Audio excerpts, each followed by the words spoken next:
are offering to households who sadly have been impacted by last year's wildfires.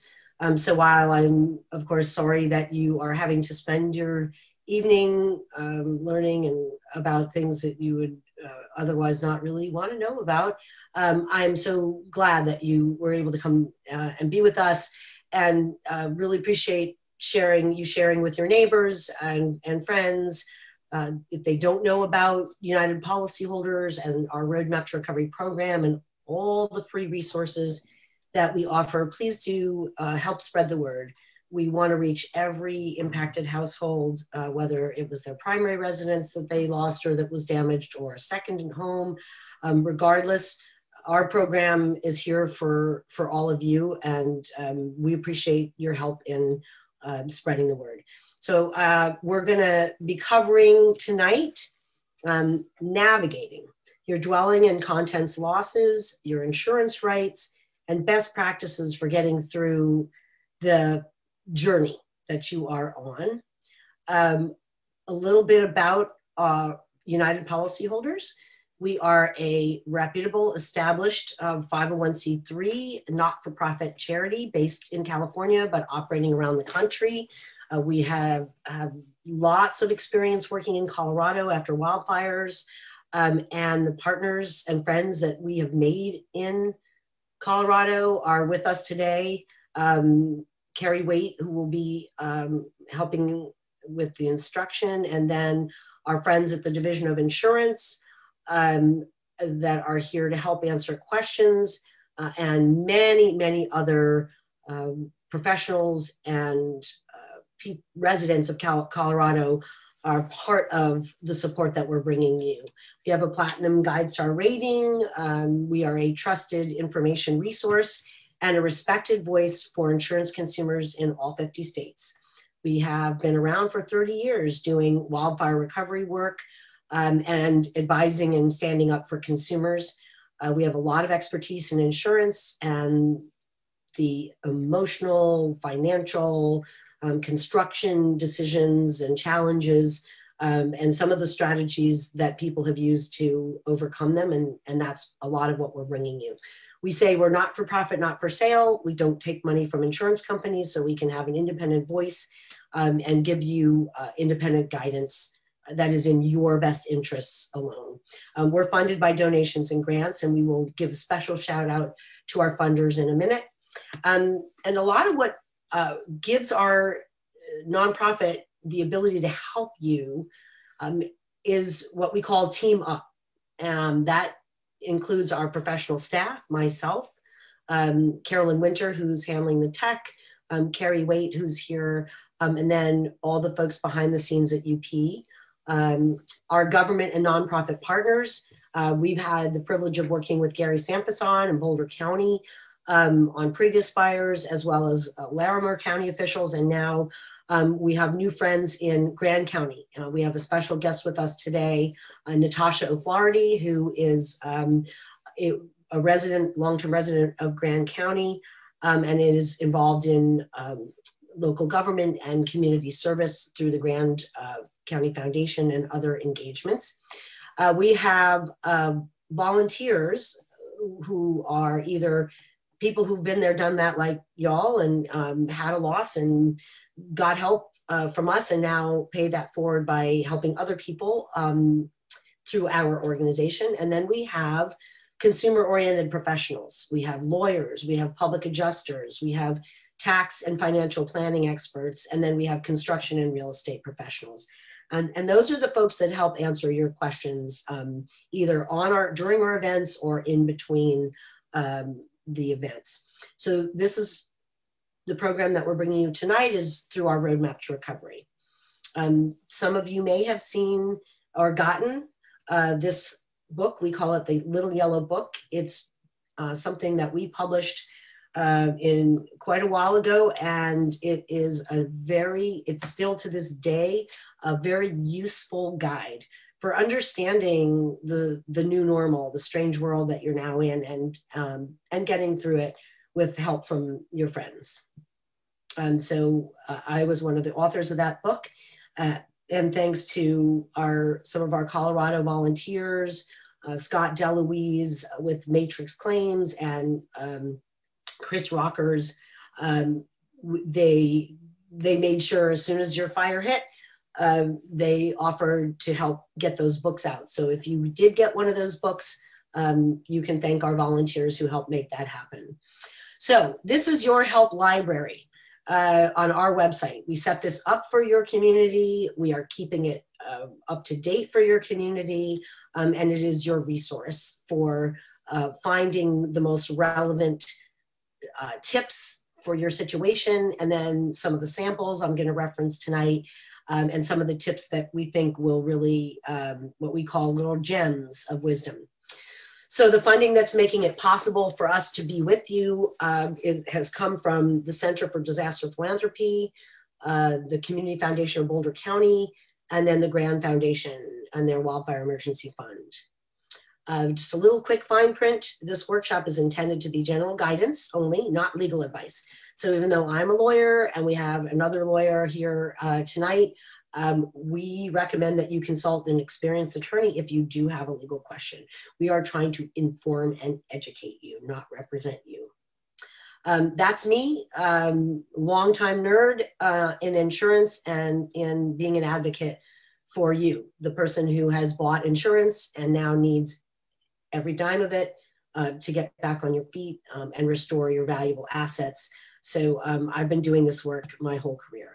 And I'm very proud to be able to say that the information that we give you has been vetted and tested and rewritten again so that we can make it as clear as we can to you.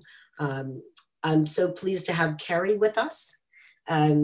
Carrie has been our Colorado coordinator for 8 years. Luckily, not every year because you haven't had a wildfire every year, but she has some hindsight wisdom for that she shares. And Carrie, thank you for being with us tonight.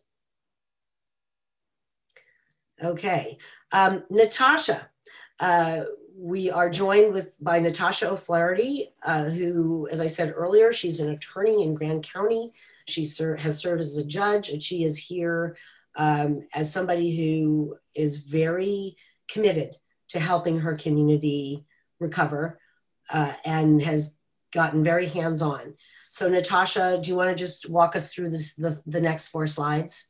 Yes, and this really speaks to those of you on the line that are here in Grand County that were affected by the East Troublesome fire. So if you just want to go to the slides, there were 3 community resources I wanted people to know about. The fire impact fees for your rebuild. The Fire District 1 has waived those fees as long as you are building. You've pulled your permit before December 2022. In the event that a lot of people have not been able to rebuild due to shortages in labor, lumber, builders, that may be reconsidered by the board. But right now, if you pull your permit anytime from November now for the next 2 years, they will waive your fire impact fees. The only conditions are it has to be to the same owner, and it has to be pretty much the house you had within 20% of your square footage. If you go to the next slide, you'll see the actual form. This is just a sample form of what you would submit to the Grand Fire District 1 board. They would sign this. You would then give this to the building department so they know they don't have to collect your fire impact fee waiver. This should save you several $1,000s. When you are doing your rebuild estimates, note that your adjuster should have listed these type of fees in your cost to rebuild. So I guess this is our first, I'm sorry, I turned the camera off to grab a call. The first of 3 gems that came up in the last couple of weeks. So your fire impact fees are waived. Again, that's a savings of several $1,000s. If you go to the next slide. Amy. Yep.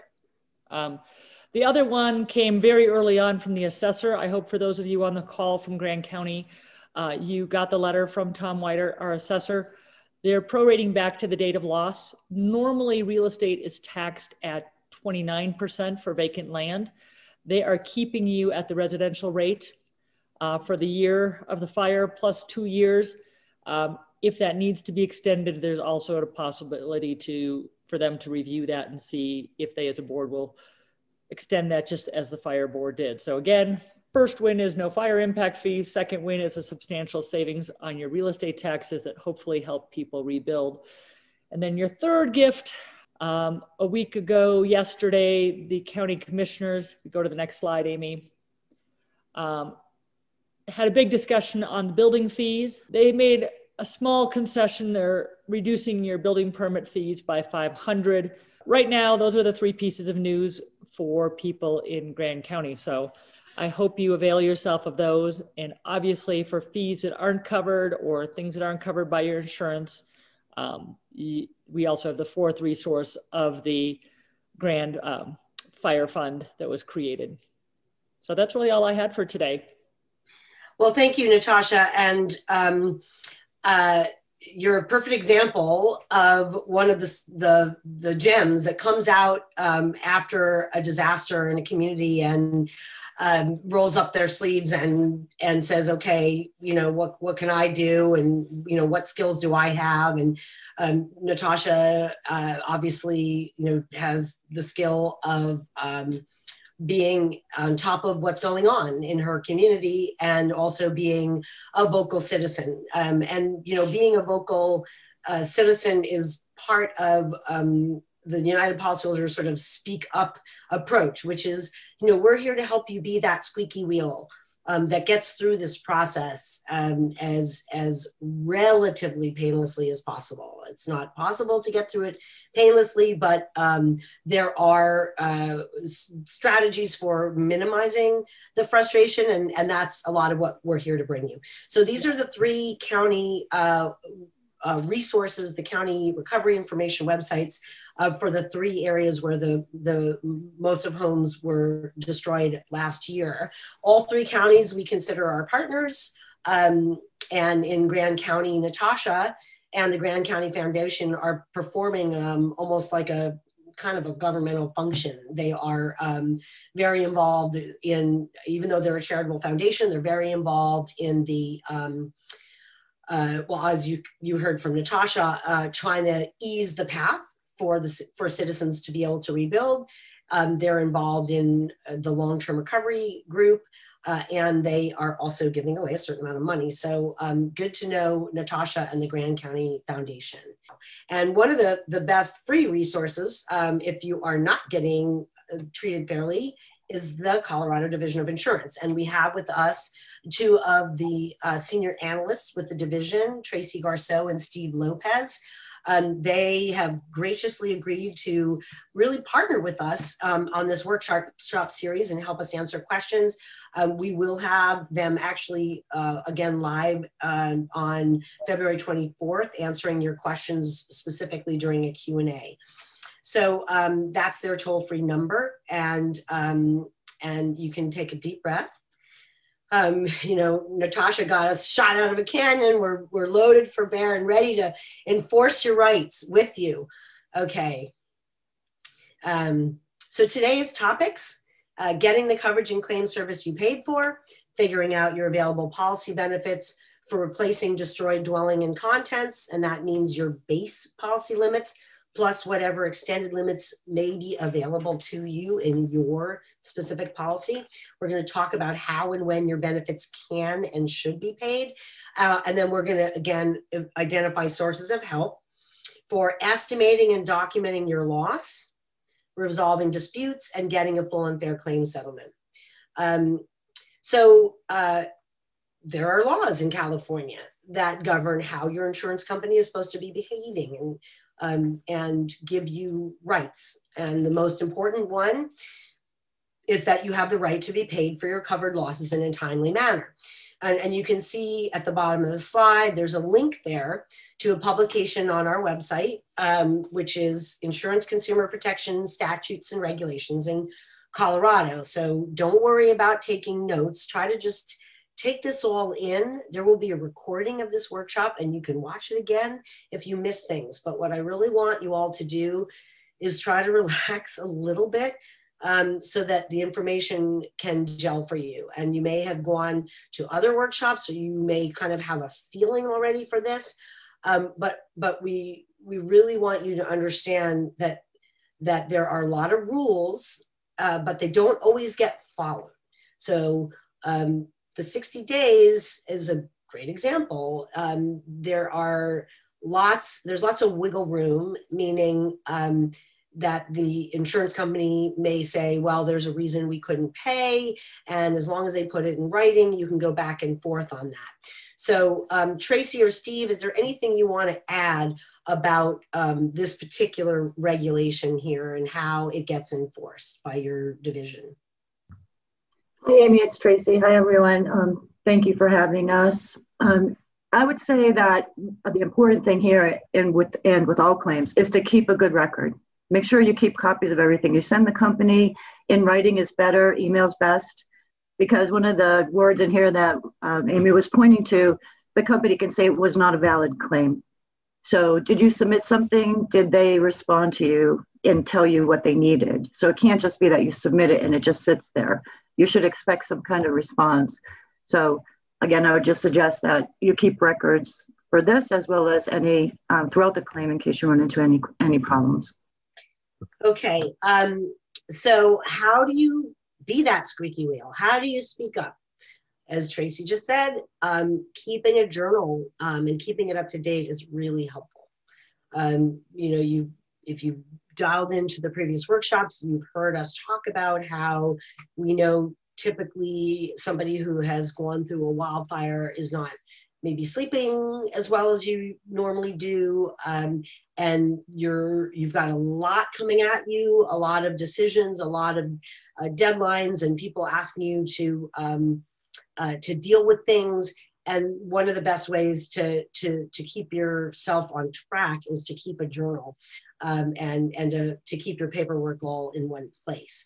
But it is important, if you really want to get every dime that's available in your policy, that you read and reread that policy. And I always feel a little guilty giving people that advice, because I know how boring, confusing, intimidating it is to read policies. And I want to remind you all that there are many judges across the country, learned scholars, who have written in their legal opinions of how complicated and confusing they thought the insurance policy was in the dispute that was before them. So even for judges, these things are hard. So, but you got to give it a try. And we suggest making a working copy that you can write on. And be prepared to ask when the adjuster says something to you that doesn't sound right. If they try to impose an obligation on you, like, oh, you got to get 3 estimates, or you got to use the contractor that we're suggesting, be prepared to ask them, please show me where it says that I have to do that in my policy. And 9 times out of 10, it doesn't say that. So you've heard us talk about this in the orientation. If you were part of that the quality of adjusters varies wildly. Your adjuster that you have now may be they may have been adjusting auto claims, or they may have been working in Alabama, or you may be on your 2nd or 3rd adjuster already by now. And the bottom line is some of them are really experienced and some of them are not as experienced. And so it kind of it's pretty important that you have a basic sense of what your rights are and what the rules are, because even though the adjuster may be very confident and seem like they know the rules, they may not. So it's very important that you present your request clearly and in writing. You explain what you need, when you need it, and why you are entitled to it. It's also important to document that you're cooperating with the insurer. And I put this in there because, if you start to get frustrated with your insurer or the adjuster, which happens pretty often, you may be tempted to just ignore them or, blow off an email from them or that. And that's certainly understandable. But it is important that there be a written record that you were cooperative. And so, it's just important that you try to keep a calm kind of approach as much as possible, so that the written record shows that you were the good guy the whole time, and you did you gave them the information that they needed to process your claim timely and fairly, and the problems were on their side, not yours. So it's important that you document your cooperation. And then if you're having trouble with an adjuster, you can try to go over their head, meaning get to their supervisor. But that's where Tracy and Steve can come in, because it can be pretty hard to get an adjuster to tell you who their boss is and give you contact information for their bosses. Very, very hard. Tracy, Steve, anything you want to add on that point? If you're not happy with your adjuster, what Dora might be able to do for you? I have a comment about that, is that you have to prove or show that it was the company delaying the claim, not you. So when you need to, if you need to request an extension for a time frame to complete your repairs, you can point to the company and say, you guys were the problem. I gave you everything you wanted. So that's an important point to make. I just wanted to say that. Yeah. And you know, it's really easy when you're sort of in the thick of it, you know, to kind of like be snarky. I mean, believe me, you know, when I was a practicing lawyer, I was plenty snarky on behalf of my clients, and it's tempting, you know, when they're sort of, you feel like you're getting jacked around. But I think is, you know, what Steve said, I mean, you got to keep an eye on your end goal, right? Your end goal is get every dime and get through this thing and put it behind you. Okay, so some of the sources of help here that we've got up on the screen, we've already identified. Our organization has been recording our workshops now for quite a few years, so you can watch them at your leisure. We have a lot of sample letters and forms. We have samples of what a rebuild estimate can look like. We have samples of inventory forms to help you. Then there's DORA. There's the Division of Insurance and their complaint process. Our roadmap to recovery is not just this kind of a class that we're offering tonight. We also have all kinds of other things we offer. We have legal clinics, which we will be offering a little bit down the line. Hopefully you don't have full-blown legal problems yet, although I'm sure I know some of you probably do. We have our survivor to survivor forums, which are a very kind of informal way for you to, without a whole lot of fancy experts being in the room, you can talk to other people in your situation and get some really good nuggets of wisdom. And then we have all our volunteers helping answer questions. Reputable professionals, Colorado public adjusters and attorneys, builders, county officials and agencies like the Boulder Recovery Manager and Office of Emergency Management in all your regions. Local builders and trade associations, the Builders Association in Grand County has taken a very proactive role in helping people in your area, in the Grand County region, in the East Troublesome Fire region, make good decisions about who they hire and what kind of project they want to undertake.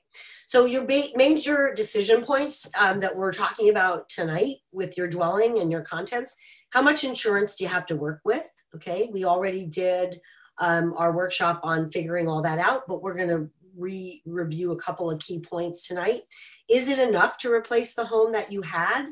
In 2/3 of the cases, the answer is going to be no, which means you're going to have to do some creative planning. Do you want to replace the home you have? In most cases, again, the answer is going to be no. Many people want to either downsize or they want to build a different kind of house. But the important thing to always remember is what the insurance company owes you is what it would cost to put back the house that you had, subject to the limits in your policy. So that doesn't mean you have to put that exact same house back, but it means that you've got to reach agreement with your insurance company on that number before you can really move ahead. And I can't tell you why, but that remains a big challenge in a lot of situations, is figuring out that as was cost, okay? And insurance companies have developed their own techniques for figuring that out. And we have developed techniques that we recommend to you. And hopefully those two things come together. Do you have a mortgage on the house? That, of course, is a decision point. And if you're underinsured, what are your options?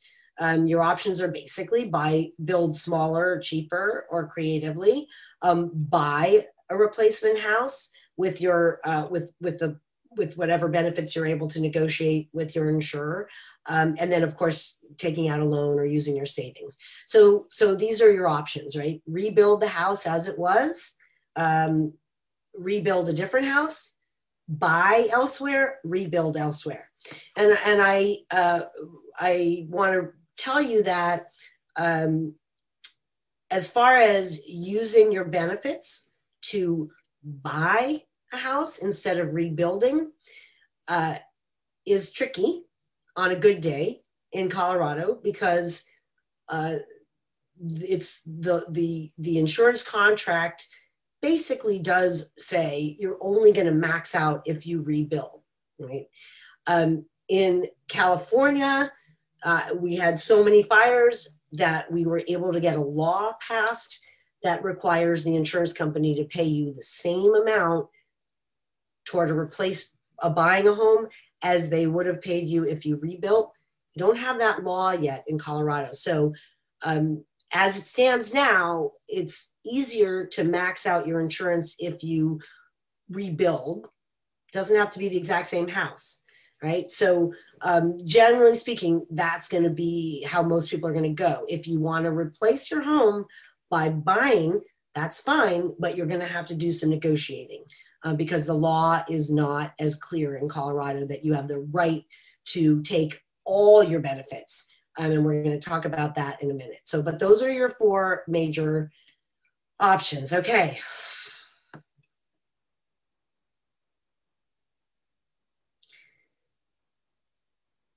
All right. So by now, you've all hopefully gotten your policies.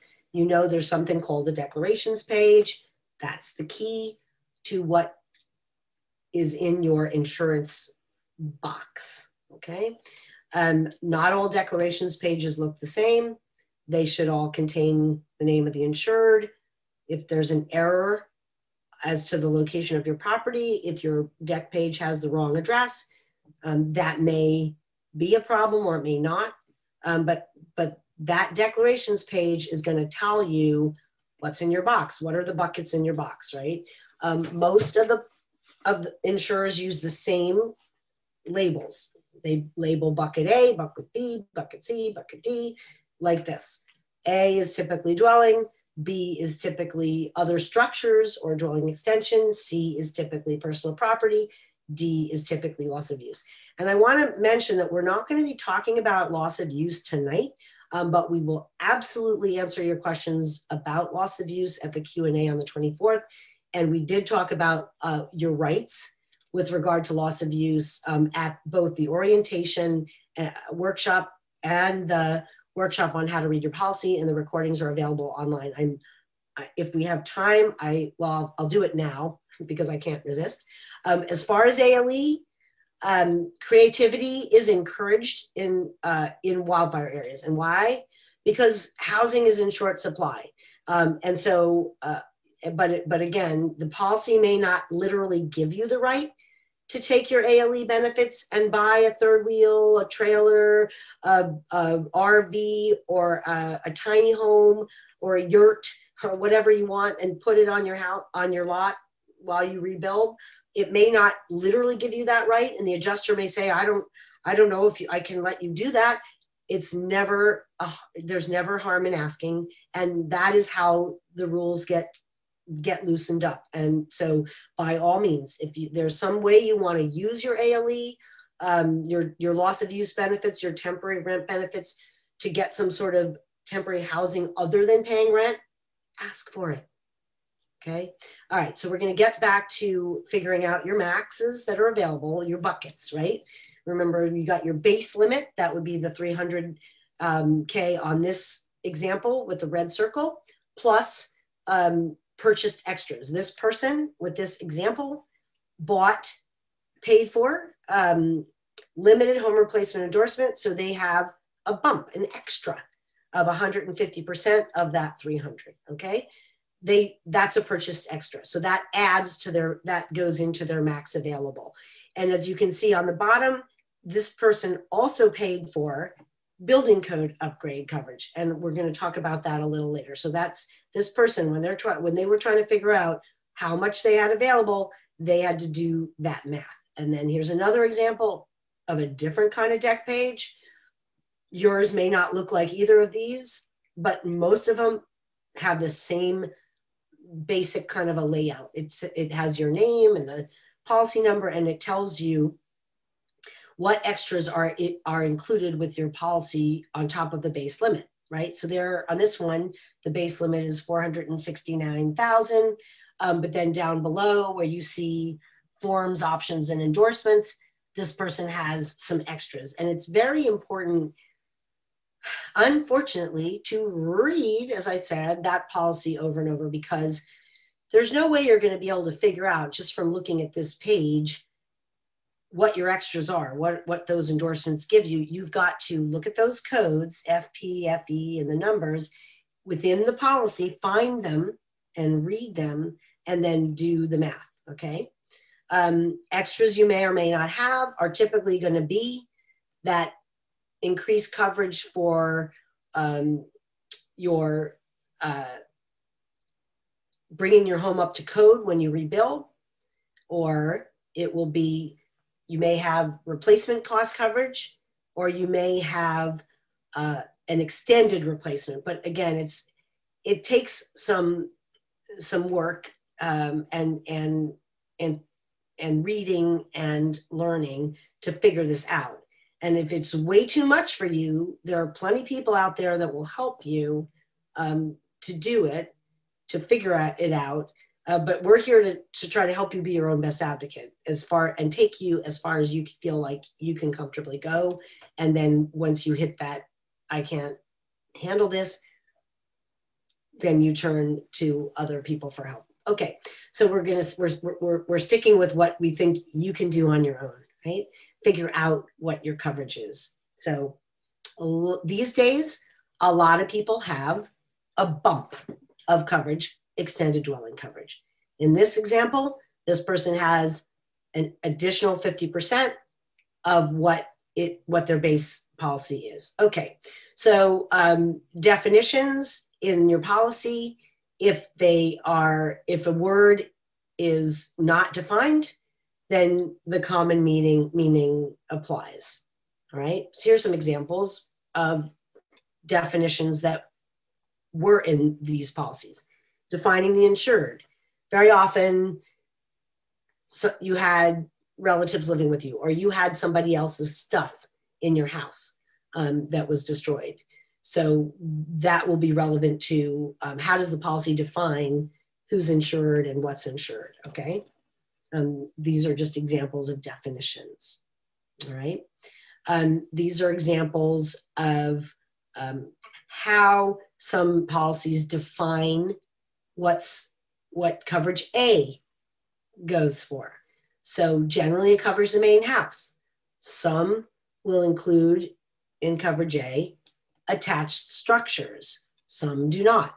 So in this one on the right, we cover the dwelling, but we don't cover fences, okay? The one on the left, we cover the dwelling, and we cover the foundation, wall-to-wall carpeting, and then structures attached to the dwelling, okay? A lot of policies will have coverage B for other structures, also called dwelling extension. That will be for your detached garages, outbuildings, retaining walls not connected to the dwelling, sheds, pools, etc. One of the things that comes up in rural areas is that people have wells, septic tanks, water storage tanks, bridges. Steve and Tracy, anything you want to add about problems that people have brought to your agency about those items, wells and water storage tanks and bridges, and whether you've been able to help people when their insurer says those things are not covered? Those can be tricky. I'm sorry. Tracy, but it's a little bit different on these extended coverages. It's not exactly the same as the core dwelling coverages. So you may not get recoverable depreciation on coverage B items, but it's dependent on the policy. Tracy, did you want to add something there? No, that's exactly what I would say. So, and I also think, we're here as well as the resources that you are offering to take a look at your policy with you and to see that. So again, everything goes back to the policy, and there's a lot of products out there. Often we don't know what we're dealing with until we get a chance to look at the policy. Yes. Okay. So again, we're just giving you examples of some of the definitions that you might find for these other structures. Okay. Now, building ordinance or law. So insurance companies will say, we insured the house as it was built at the time of the loss. But the reality is that if you want to put that house back, you have, in order to get a certificate of occupancy, a permit from the county, you're going to have to show the county, the building department, that your project is going to meet current code. And a lot of people's homes were built before the current codes were put into place. So the insurance company will say, well, we don't pay for betterment. You're going to have to cover that cost. We paid for what was. Unless you have bought building ordinance or law coverage. And we showed you in the beginning how it's generally pretty clear from your declarations page if you have purchased building ordinance or law coverage. And if you haven't, then that's something that you might want to take up with a lawyer to find out, well, should it have been offered to me, and that kind of thing. So this is what, hopefully you have it. You have this coverage so that you will be able to use your insurance proceeds to pay for upgrading the plumbing or the electrical or whatever it is that you need to do. And on our website, we show you an example of a rebuild estimate that has the portions of that estimate that are associated with a building code mandated improvement broken out. So the insurance company can see these are code upgrades, which is something that adjusters will want to see. All right, so this is where you will find the links to the building codes in your county, but rather than expecting you guys and gals to become experts, your builder should know what the county building codes are. And in Boulder, because they've had wildfire after wildfire, the county is very knowledgeable and can help you to quickly identify. And again, your builder should know, but if your builder needs some help, what are the parts of your project that are going to need to be upgraded because of having to comply with building codes. I don't know, Natasha, are you guys in Grand County talking about waiving any code requirements for rebuilders? It's something in California that's been controversial. The codes are there for your safety, but counties want to really make it easy for people to rebuild. Is there anything going on there? I have not heard that, but I am more than happy to make the call, and I will get back to you with the answer if you want to then post it with the presentation in the chat notes afterward. Okay. I try to attend most of the meetings. I have not yet seen that discussion. Okay. So, in California, the state had passed a sprinkler requirement, and adding sprinklers was going to add a lot of cost to people's projects. And so, there was a lot of negotiation with one of the counties, and they said, we're not going to enforce it for fire rebuilders. Okay. So, there's an inflation index in your policy as well that adjusts your coverage limits a bit up. So we recommend that you chart your maximum limits, that you create this document where you, as best you can, where you do your best to figure out by reading the policy and going on our website and attending these workshops and doing the math of if you have these extras, if you have extended limits, if you have code upgrade, what is your max that you have to work with? Now, understanding that you may not ever get that, but at least that is the goal, okay? A couple of pieces of insurance lingo before we take another breather. Depreciation is a word you're gonna hear and not like.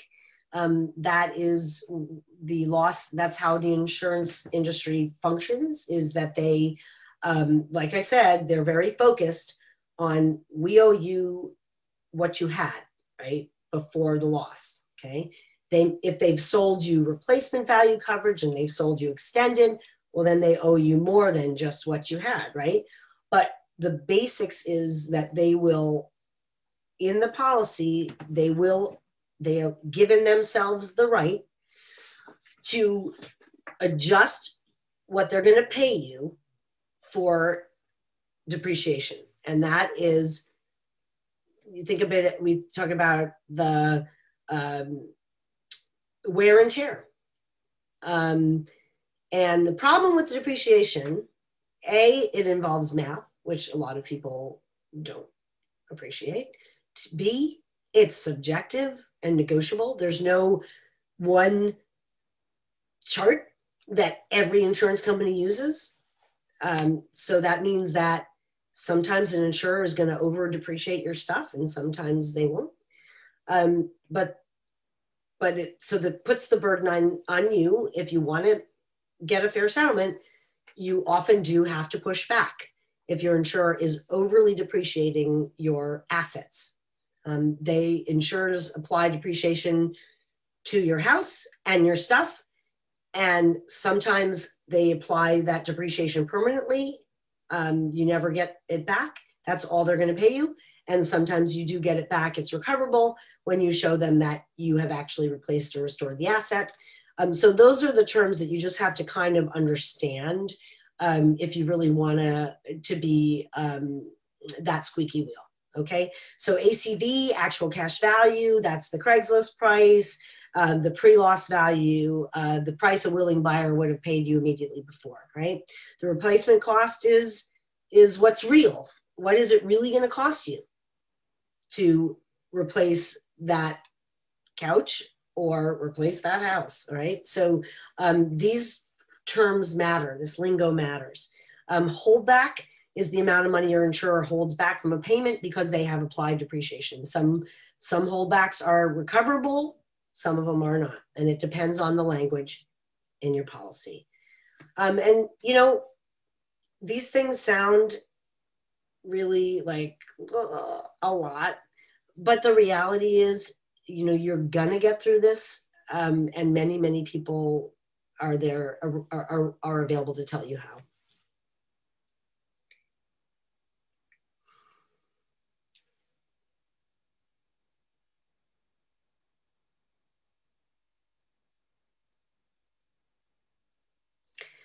All right, let's give everybody a break from hearing my voice and turn to Carrie Waite. Carrie, talk to us about coverage C, contents and personal property. Okay, hello everyone.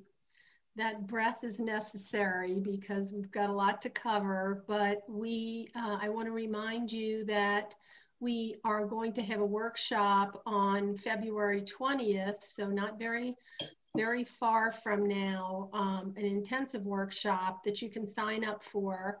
We'll give you the link for that towards the end again, that will get into much more detail on content. So we're just going to try to give you a good dip into the information that can help get you started. Okay, so for most companies, coverage C is contents or personal property. Personal property owned by the insured while it is anywhere in the world. So if your laptop gets stolen while you're staying somewhere else, your coverage C, contents or personal property, would likely cover that up to the limit for that type of product. In general, you know, if you take your house like it was a Monopoly house and took the roof off and shook everything out, what falls out is personal property. Another way to look at it that people often use is, what would come with you if you moved is your personal property. And you can check your policy for any off-premise coverage and or limits, because it can vary and have some limitations different than those when your property's in your home. And it may cover your guest's property if it's destroyed while they're staying at your home or it's at your home. It kind of depends. A lot of policies now do not cover tenants' property. So if you're, doing an Airbnb or something like that, they would have to have rental insurance of their own to cover those contents. And many items are subject to specific coverage limits. So of course it's not simple. I'm ready, Amy, for the next slide, please.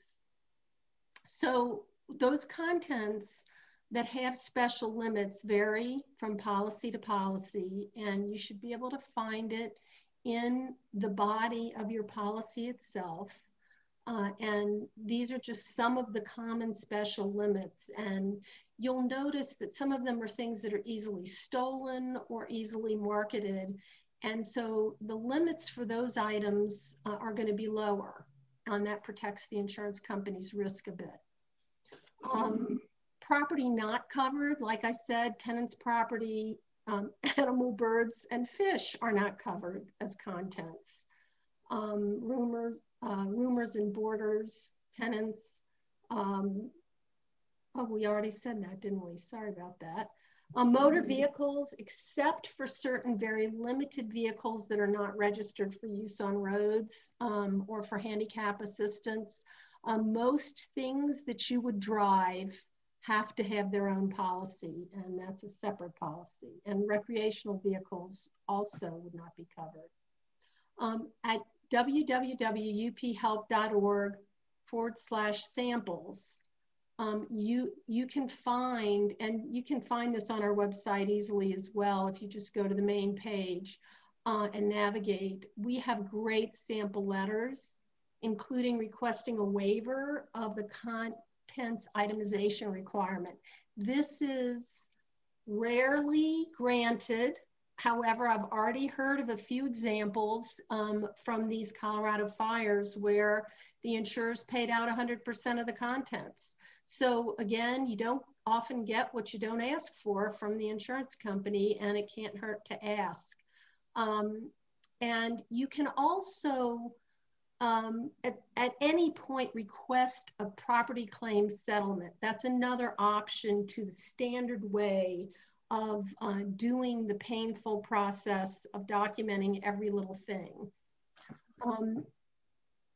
With contents claims, your goal is to collect the full amount your insurer owes you for every item that was damaged or destroyed up to the policy limits for that policy bucket of the policy. And I've, in the survivor forums and Q&As, I've heard a lot of discussion about this. And we just want to make sure to encourage you all to understand that you can accept and should accept the 30% initial payment, initial minimum payment that Colorado statute requires on your property settlement, and write partial settlement and deposit that to keep the money flowing.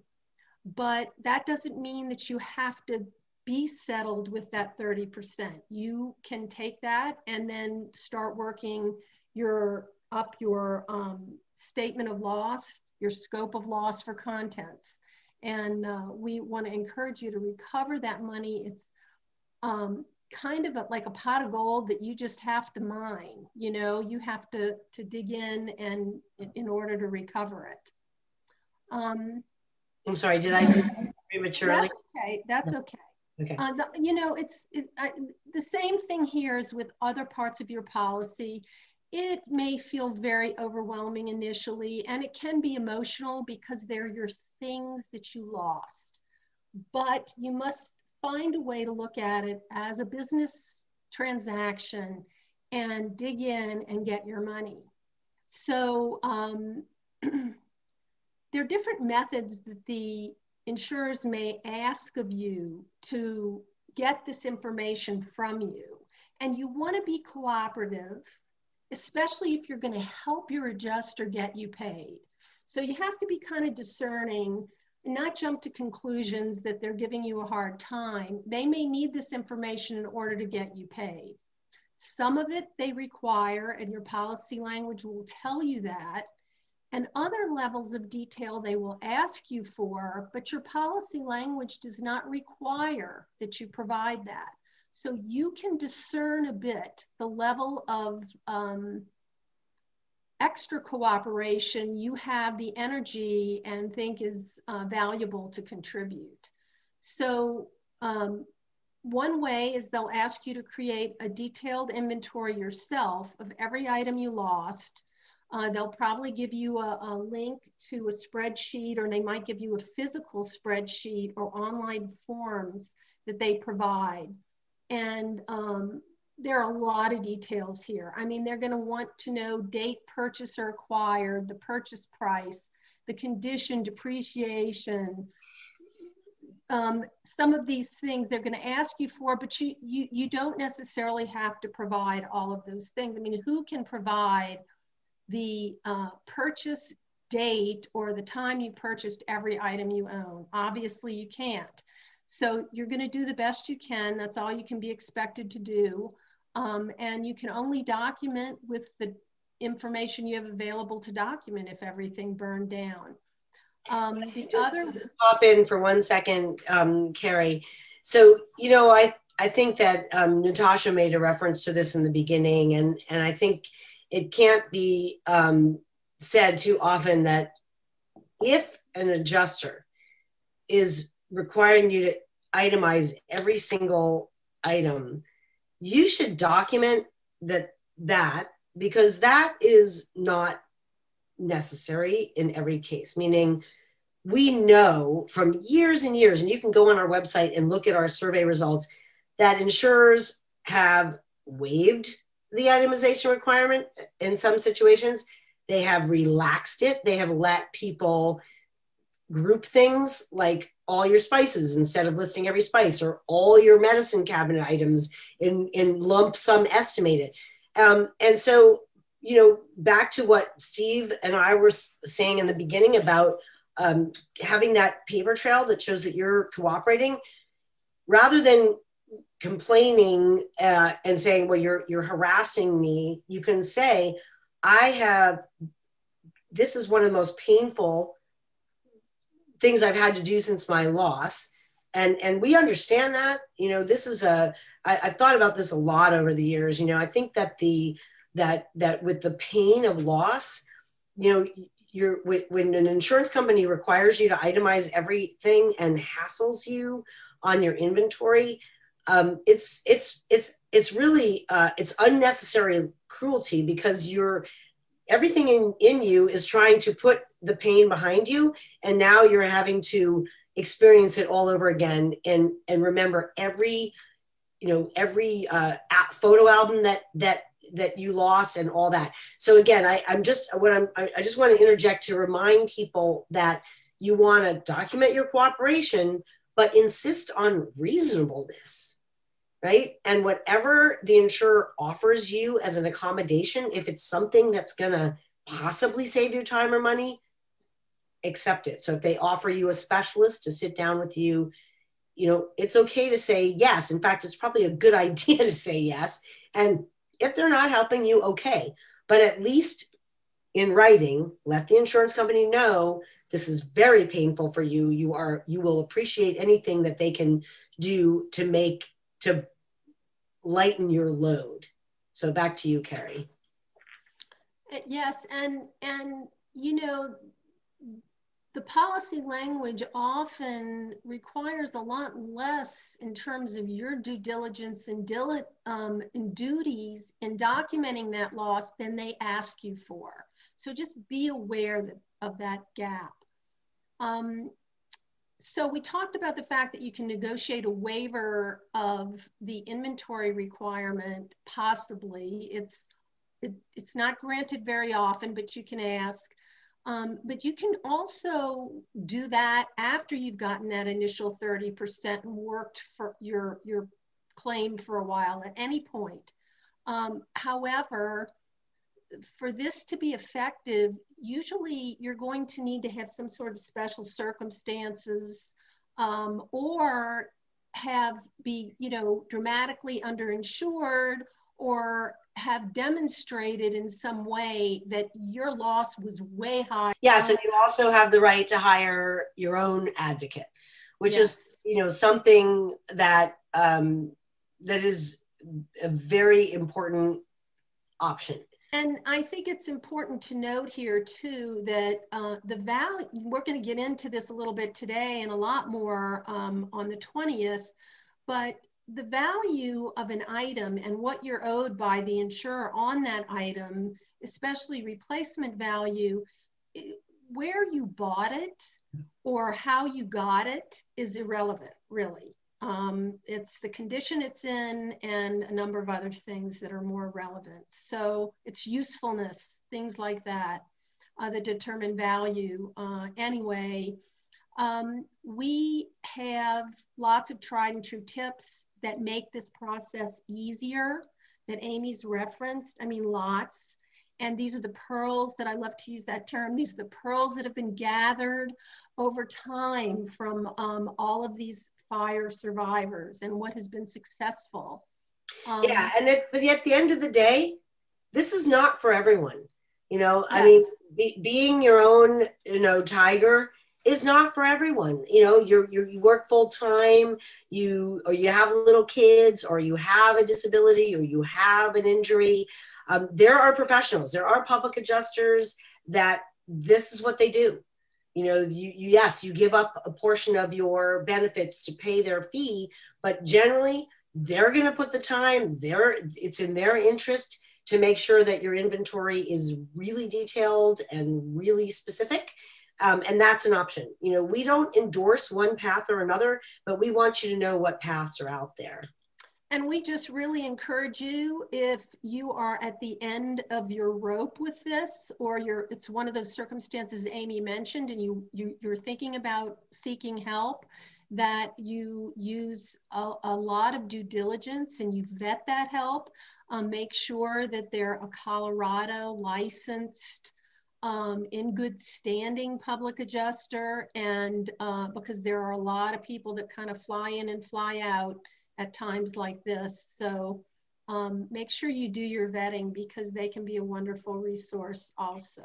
And yes, and we do have a professional help directory on our website. That is a place where you can go. You go on to the Find Help directory, you go to Colorado, and you can see which professionals in which categories we are either support us or we know.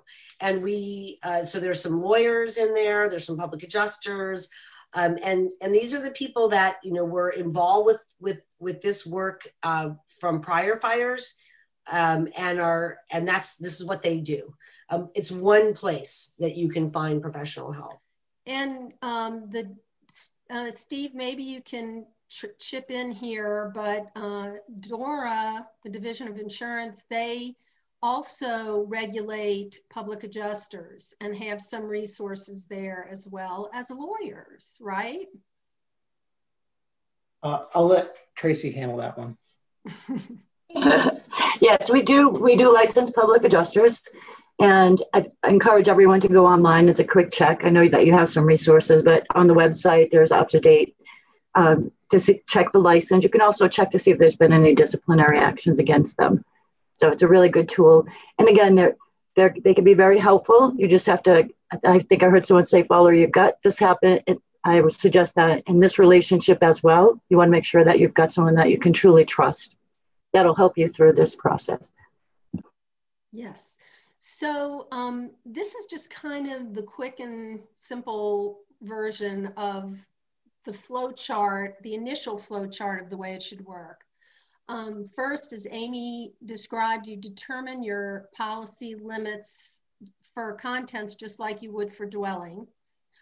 You request your automatic mandatory 30% and get that in the bank.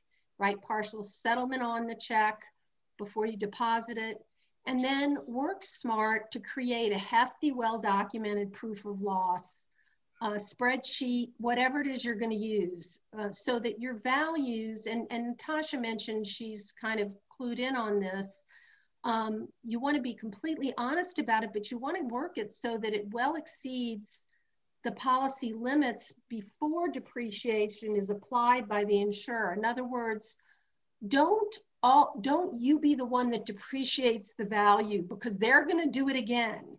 So if it's grandma's china and you didn't like it, don't automatically assume it's worthless. It might actually be worth quite a lot. So you find that value, document that, and then believe me, they'll be happy to try to depreciate it for you. And then you submit that proof of loss and ask for payment. That's the initial flow. To figure out your limits for C, you're going to start on that deck page and find the dollar limit for personal property or contents. They use different terms. And then seek out any endorsements that might have anything to do with that. That's okay. And often the contents limit is automatically set at 75% of the dwelling, but that's not always the case. That's kind of when, you know, the agent just kind of gives you the standard that the mortgage company wants you to have, the standard policy. So you want to look and see. It can be more or less, right, Amy? Yeah, and you know, in our 30 years, we've had this sadly consistent percentage of 2/3 of people find themselves underinsured on their dwelling, and people are not as often underinsured on their contents. So really, the thing that trips you up on your contents are the formulas for depreciation, and then those sublimits we talked about, and then just the hassle of doing the inventory. And a lot of people get worn down and accept less than they're owed. And a lot of people also have a hard time sort of sticking with the process and collecting their replacement values after they've replaced things. But back to you, Carrie. Yeah, and you know, well, we're going to touch on that a little bit more, but right here, which is, you know, persist, stay organized and persist, because there are there's lots of data out there that shows that the people that persist get paid more money from their policy generally. And so, you know, follow the same path you do with other buckets of your coverage. Keep detailed notes of conversations with any adjusters or the outside estimators that get sent in. Do it by email, keep the name and phone number so that you can look back at it and use it going forward. And if you have a conversation with that adjuster where they tell you, well, if you just get me, you know, 2 examples of that higher value on that piano, then I will honor that. But then when you get it, submit it, you now have a different adjuster and they're not going to honor that. That's why you want to keep these things in writing. So you write back to that adjuster. If he tells you in person, you write back to him an email, hey, I'm just confirming if I send you this, you're going to do this for me. Can you go back one, Amy? Sure. Thanks. Okay. And again, every dollar counts. And like Amy said, people are often underinsured in the dwelling and not so much in the contents. So we end up having a lot of respondents to our surveys say that they used some of their contents money towards rebuilding. And that is an option that some can have if they're able to recover it without having to replace it all. And those dollars, you know, can be important to your recovery. So we encourage you to keep after it in one way or another. Okay, next slide, Amy, thank you. depreciation is a big deal. And like I mentioned, condition can be more important than age towards value. So you may want to focus on that and use words that would help them understand that. If you do have pictures, if you're meticulous about how you care for things and you have pictures, you can include and point to those pictures. An old item may be in excellent condition and a new one in terrible condition. Many items should not be subject to depreciation because they increase in value or they're hard to replace. So there, are lists, and we'll get into more detail of that on the workshop. Things like collectibles and antiques, musical instruments, a lot of those don't really depreciate. And if you are,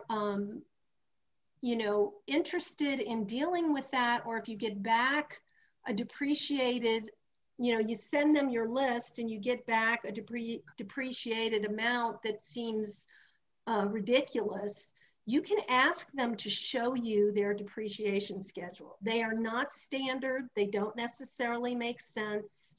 And they don't like to give them. They'll say they're proprietary often, but you should ask for it in writing at least and see what you can get. Okay, thanks, Amy. Next slide, please. So this is just a great example. This is the example we use all the time, that age alone is not the only factor in determining the value of an item. It's condition. And adjusters, they're overloaded. They're looking for a shortcut. Very often they'll say, we're just going to depreciate everything across the board. No.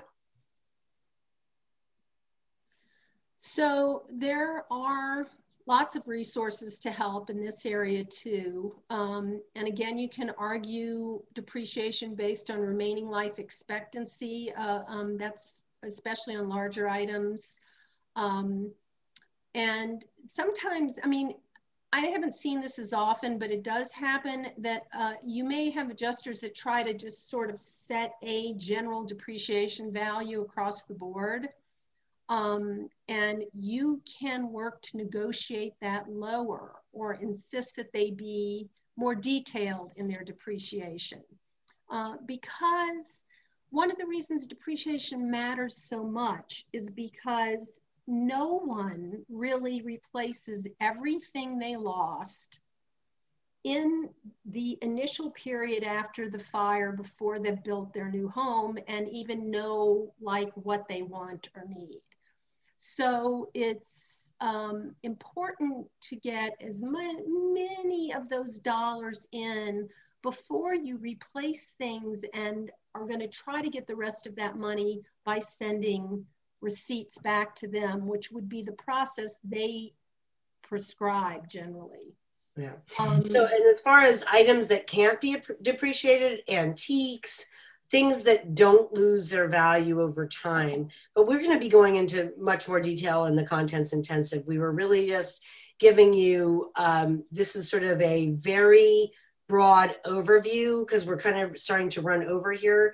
So I'm going to just blast through the rest of this so that we make sure that people can you can all get back to your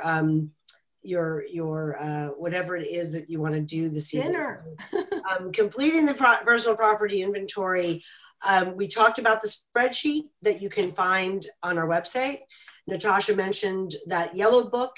If you're not an internet person, well, then you probably wouldn't be here. But it's a very good kind of tactile guide to trigger your memory of things.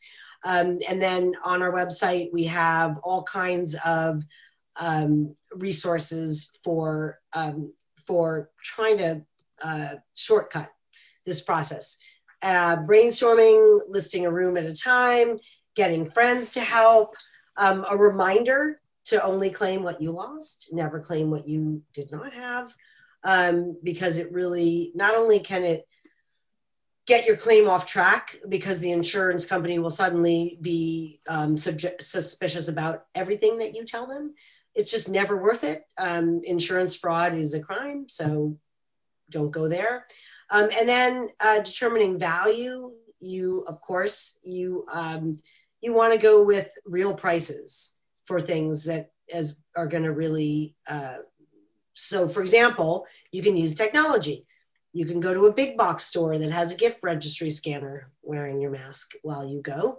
And you can go around and do that to find pricing, to replace things. You can attach links to internet prices that you find. And then, of course, your credit card companies have records of the big items that you've charged. And we always remind disaster survivors that there's a lot of people who have a special kind of empathy for your situation. That's why we have the survivor to survivor forums. Friends and family who may be asking what they can do to help you, and you can't think of anything. Well, something very tangible that you can ask people to do is to give you photos of your house from parties that they attended, or to help you remember things that they saw in your house. And those are sort of tangible things. And we're going to go through this again in great detail on the 20th. But this is what I was talking about earlier, that, the adjuster may have marching orders from their supervisor, or they may kind of be making things up as they go along. But so it's your claim, and you want to try to keep it on track to restore your quality of life. So asking them, suggesting to them shortcuts is fine. So telling them, I had, a lot of shirts, and I bought them all at the same place, and they all cost approximately the same price, et cetera, et cetera. These are just things that you can do to kind of shortcut. And for example, going to a bookstore, if you had a lot of books, you can measure the shelves and find an average price by the type of book. And then say to the insurance company, I had this many shelves with this many, approximately this many books. And here's a price. Many, I would say almost everyone, describes completing the personal property inventory process as one of the most emotionally draining aspects of the recovery process. That's why we've worked so hard to reduce the burden on you, and with some success. So you've got your 30, but then you got to document to get to your full 100% of your contents. And so these are our suggestions for getting to that 100%. And no one but you can assess your tolerance for this project, right? This process. Maybe we tell people, you can fight for every dollar, but if you feel like there's too high a price to pay for that fight, with your own energy, then there's no shame in settling for less or hiring professional help to get you there. And you just have to choose the best path for yourself, your family, and your finances. So just to remind everyone, kind of back to the how do you speak up, and what are some of the bottom lines we want you to take away. And one is thank you for hanging in and giving us your time, and sticking with us, because we are in this for you. And so we tell you to be polite but assertive to ensure that you get a fair settlement. And we say, sure, you get more flies with honey, and adjusters are human beings. And if you piss them off, like any other human being, they're gonna push back, right? And as hard as it is, you got to really give your insurance company the chance to fulfill its promises and do right by you, but don't be a pushover. And that's kind of the underlying theme of everything that United Policyholders says and offers you. It's give your insurance company a chance to do the right thing, but don't be a pushover, and be realistic about your situation, right? You're in a business negotiation with a for-profit company. You're not with the friend. Your adjuster may be friendly, but they're not your friend. It's your assets, and you have the biggest stake in making sure that your assets get valued fully and fairly, and that your claim get paid fully and fairly. So we just have a few more things we're going to cover before we wrap up. All right. So we've talked about how to figure out how much you're entitled to. We've talked about what this crazy process is for all the proof that your insurance company requires you to provide them with in many situations. Not all situations, but most, right? We've talked about advances, we've talked about ACV, and we've talked about how the insurers, you have to play this game. It shouldn't be a game, but it is what it is. That you have to establish that you have replaced things before you're going to be able to get your full values. So what are the formulas that frustrate? Actual cash value versus replacement, right? In real life, you've got to pay the replacement cost to restore your assets, right? The Craigslist price is not going to get your house back, and it's not going to replace all your possessions. So how do you do that? We talked about depreciation, what's recoverable, what's not. We talked about extended coverages. We talked about requirements that you prove expenditures, items that you replaced, and the work that you completed. Just a review of some of the formulas, actual cash value. We talked about that. If you see this kind of wording for the loss settlement in your policy, look for an endorsement that adds replacement costs back in. Some policies will never give you more than ACV for some things, but in most cases nowadays, you can get the replacement value if you provide the insurance company with proof that you replaced it or you completed the work. This goes for both your dwelling and your contents. The typical formula, the insurer will pay the ACV, the actual cash value, then they will pay the replacement. And this, again, this goes for the dwelling and your stuff. Making insurance money easier to track, we suggest opening a separate bank account and having an email address strictly for your insurance funds. We suggest that you keep track of insurance funds collected and paid out by coverage type or bucket. We have an amazing spreadsheet that one of our volunteers donated. You'll find it on our website. It's an Excel spreadsheet that will help you keep track of what you've been paid by your insurer. And you'll find that at uphelp.org/samples. And this will help you figure out how much you have to work with and how much is still available potentially. But again, you know, the guy who did that spreadsheet was a super nerd. You may not be a super nerd. So we're here to give you options. We're not here to say you must do this, this, or this, right? We're here to tell you, you can do this, you can do that. And one of the really good ways of figuring out what's going to be the right path for you is to talk to other people who are in your situation, who may have information that they've gotten from other people, and to kind of kick these things around where nobody's trying to sell you something and it's a safe space. And that's what our survivor to survivor forums are. And we've got one coming up on February 16th. And you can register for that. It's free of charge.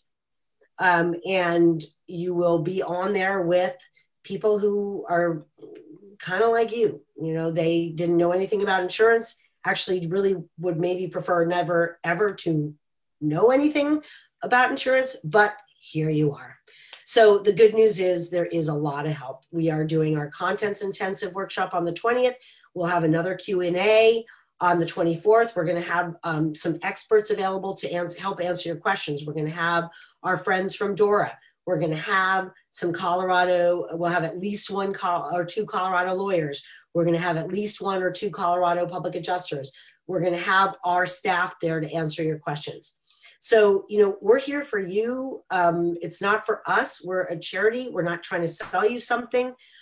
We want you to thrive and as much as possible under the circumstances. Some of the things that you can go back and watch to pick up some of these pearls, the orientation for Colorado wildfire survivors, how to read and understand your policy, resolving reconstruction pricing disputes, options and remedies for the underinsured. Those are all free. You can watch them online from our website. Here is Steve and Tracy's agency.